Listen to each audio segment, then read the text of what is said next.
Today we're going to ballast a little track. You know, model track that's firmly fastened to the roadbed is the key to good, reliable, trouble-free operation. Now, there's a number of ways you can attach the track firmly. Screws, nails, glue, they all work okay, but ballast works better and looks better. On the prototype, ballast is what actually holds the track in place. And there are several ways to ballast model railroad track. But the best way is to use what's called the bonded ballast method. It's one of the easiest and best ways to ballast model railroad track. The bill of materials for this ballasting method is pretty short. We need some 50-50 white glue, some wet water in a spray bottle, and I'll tell you more about that wet water in just a second, some kind of a small pourable container for the ballast, and a cheap half-inch paintbrush. That's all there is. Now, this 50-50 mixture of glue that I mentioned is nothing more than good old Elmer's glue mixed half and half with water. Now, I've found that when you mix it, it helps to use hot water. And I will fill the container half full of water and then pour the glue into the hot water. It seems to mix better that way without a lot of problems.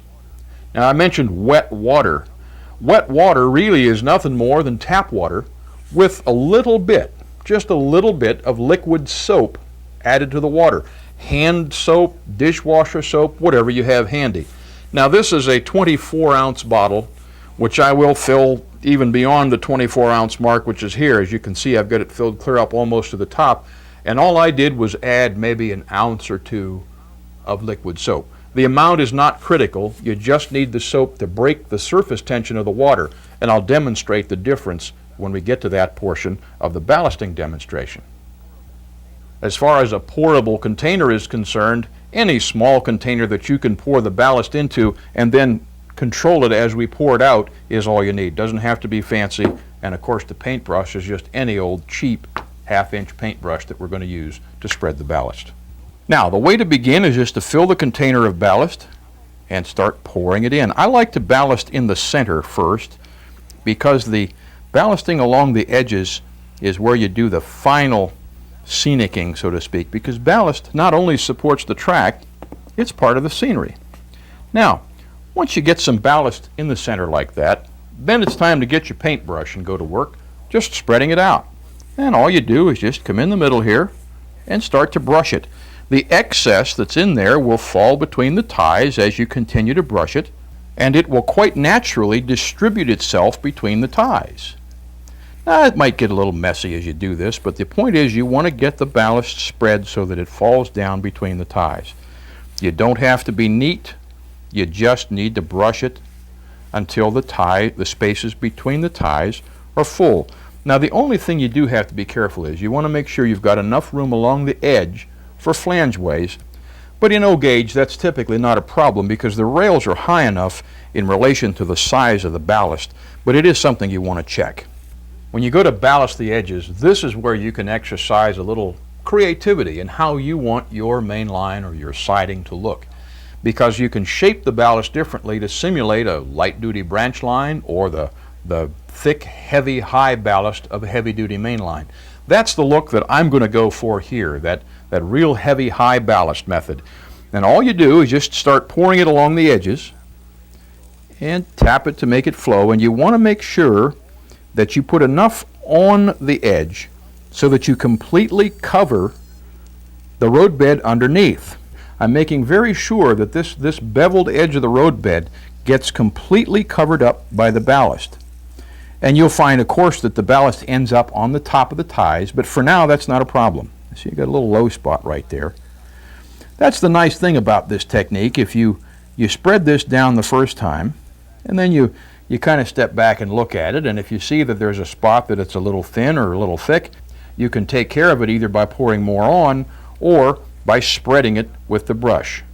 Now I'm going to get a little more ballast here out of the bag and continue on down this side just a little bit further.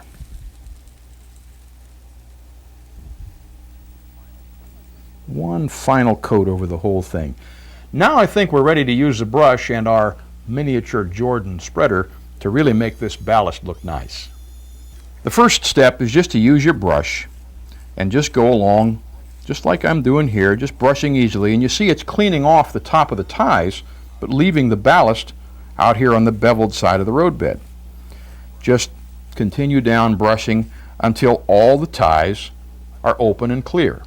I've got a little bit of it spreading too far out away from the edge here on the board, so all I'm going to do is take my brush and very gently take these pieces that have fallen away from the side of the track and push them back into the ballast pile. After you get the ballast that's spread out too far back under control, so to speak, here's where the Jordan spreader routine comes in. The real railroads use a Jordan spreader for, among other things, to put the final profile on the ballast, and you've got a great Jordan spreader right at the end of your hand. All you need to do is rest your finger on the rail and tip the tip of your finger a little beyond the end of the ties, and then just slide it along the rail, and look what happens.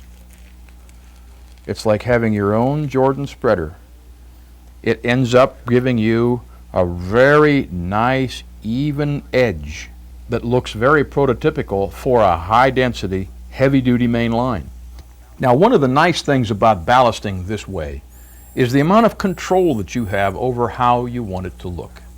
As long as this ballast pack is loose, you can mess with it as long as you want until you get it to look the way you want it. If you've got a little bit of extra out along the edge, use the brush to pull it back into the ballast pile. If you don't like the way it's distributed, pour a little more on, take a little more off, brush it some more. Do whatever you need to get it to look the way you like it. Now, I have seen model railroads where this is as far as they went. And yes, it looks nice, but gee, if somebody even came near this and sneezed, ballast would go everywhere. This is the key to the bonded ballast method. Putting on the mixture of glue will set this like concrete, supporting the track and keeping the ballast in place so that little fingers don't pull it away from the track and scatter it all over your scenery. Now, once you get the ballast pack to where you like the way it looks, get your spray bottle of wet water, that water that we put just a little bit of soap in, and thoroughly soak the ballast. Now, I'm going to leave a little spot dry because I want to show you how important this wet water is. Now, watch what happens over here when I put it on that ballast that's been soaked. Look how rapidly it soaks into that ballast. Whereas down here, you see how it sort of just lays on the top and even pools up and runs off. You don't want that. And if you have the ballast thoroughly soaked, it will look like this. It'll just soak in there just as fast as you put it on. And don't be afraid to put a lot of glue on. Now, I have read articles about doing this kind of ballast where they suggest using an eyedropper and dropping it in between the ties, but it really isn't necessary, and it takes a lot of time to do it that way. Here's the way I do it.